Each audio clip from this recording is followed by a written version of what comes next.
Panay nga ang OT ng person dahil nga magpapasko'y kailangan nga ng pera.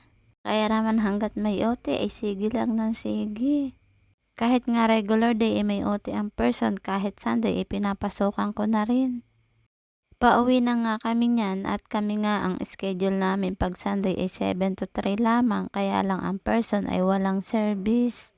Kaya ang mga person ay nag-commute na lamang. At pagdating ko nga ng bahay, ari naman ang aking inatupag. Nung nakaraang araw nga hindi ako OT at ito nga ang aking ginawa. Wala nga pahinga ang person, kaya ito, magtatakal naman ako dito sa aking ginawang DIY dishwashing liquid. Naubos na kasi yung una kong ginawa, yung ang kalamansi, at ngayon naman ay lemon itong aking ginawa. Dahil nga may naghahanap nga, kaya nag-order nga uli ako para naman may display ako dito sa bahay. O diba, may sideline